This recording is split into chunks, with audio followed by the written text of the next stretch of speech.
يلا اطلعي حضرتك. اطلع فين؟ هنروح مدينه شبين الكو. ايه في ايه؟ ده بعيد قوي، وبعدين خد هنا. اخد ايه؟ في ايه يا ست انت انت قلت لامك اللي انت هتروح. حضرتك؟ ايه علاقه امي بالموضوع؟ ادي اخرة الدلع، وبعدين قلنا 100 مره نخلي بالنا من عيالنا. حضرتك هتوديني المشوار ولا انزل اركب تاكسي؟ ايه يالا سمعني كده. تاكسي، هركب تاكسي. انت منزلني من بيتي عشان اوصلك وبعد كده تقول لي اركب تاكسي؟ ما انت مش راضيه اهو. مش اما امك تبقى راضيه الاول. لا اله الا الله. ده رضا الام اهم من رضا البقال. بمناسبه البقال، خد هات لك الشيبسي ومصاصه الواد ابني. ما شاء الله، انت عندك ابن طفل؟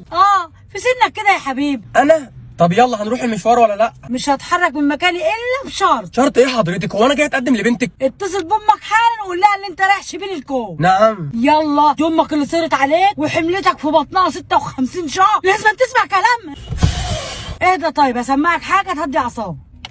يلي بيسمع كلمة أهله شو منقله. شاطر شاطر. هو ايه اللي انت بتشغلوا لي ده حضرتك؟ انا عندي 23 سنه وبعدين بتقولي اتصل بامك قول لها انت رايح فين؟ قصدك ايه؟ قصدك اللي انت كبرت على امك اللي شالتك في بطنها 56 شهر؟ يوه. ولا انت بتعلي صوتك على واحده قد امك؟ ولا انت ابن مين يالا؟ انت ابن سعاد جارتنا وبعتك ليه عشان تتقص على خطواتي، صح؟ يلا يا ست انت، بلا سعاد بلا بتنجان. طب سؤال اخير بس، اتفضلي. هي الشمال دي اللي احنا بناكل بيها ولا التانية؟ انا هيجيلي شلل. انا لما باجي اكل باكل بدي، يبقى هي دي الشمال. تمام، انا كده عرفت. طب الحمد لله. لو سمحت، اخش اول دخله شمال ازاي؟ هو ايه السؤال ده؟ ما انا مش عارفه يا ابني، سيبني اشوف شغلي بقى. حاضر شوفي. طب قول لي اخش دخله شمال ازاي؟ طب اطلعي يا امي وانا هقول لك. تمام.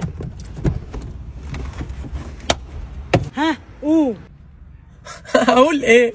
اركبي اركبي حضرتك. طيب ممكن بس تشغلي العربيه؟ لا ما بتشتغلش، اصل الحجار خلصان. هي عربيه لعبه؟ اسمع، شوف لي شويه بنزين كده معاك. لا والله ما بمشيش ببنزين. امال بتمشي بايه؟ بغاز طبيعي. هو حضرتك معاكي رخصه على كده؟ لا بس معايا اعظم شيء في الدنيا. هو ايه؟ ربنا. وده هيعديكي لو وقفنا في كمين؟ ولا انت بتقبض البقر ولا ايه؟ انا شاكه فيك من الصوب. بقر ايه بس؟ يا لهوي الحقوني يا رب. انا ما اعرفش الزمان كلها بتطفش ليه مني، والله ده انا غلبانه وبجري على لقمه عيش وماليش دعوه بحد.